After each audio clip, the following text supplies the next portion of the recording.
I'm Dan Norden with Norden Builders, and we're based in San Jose, California.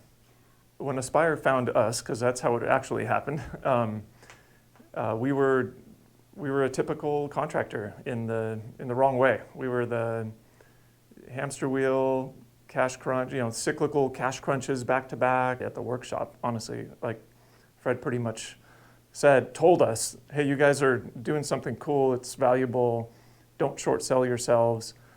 This is possible for you guys. And admittedly, we were really skeptical, but after applying, I think it was within a week or two of returning from the class, so maybe even days, we had 1 or 2 or 3, PSAs signed, and like our heads were exploding. Like, oh my gosh, this is actually true.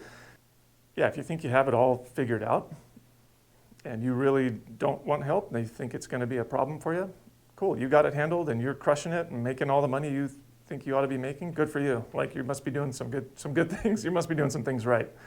But if you think that there's any area of your business even that just is clunky or not working right, Aspire has, they have so much more information than, like, we barely scratched the surface, honestly. You definitely want to attend a workshop to hear what Aspire has to offer, and guarantee you'll learn something and have a takeaway without any commitment, guaranteed.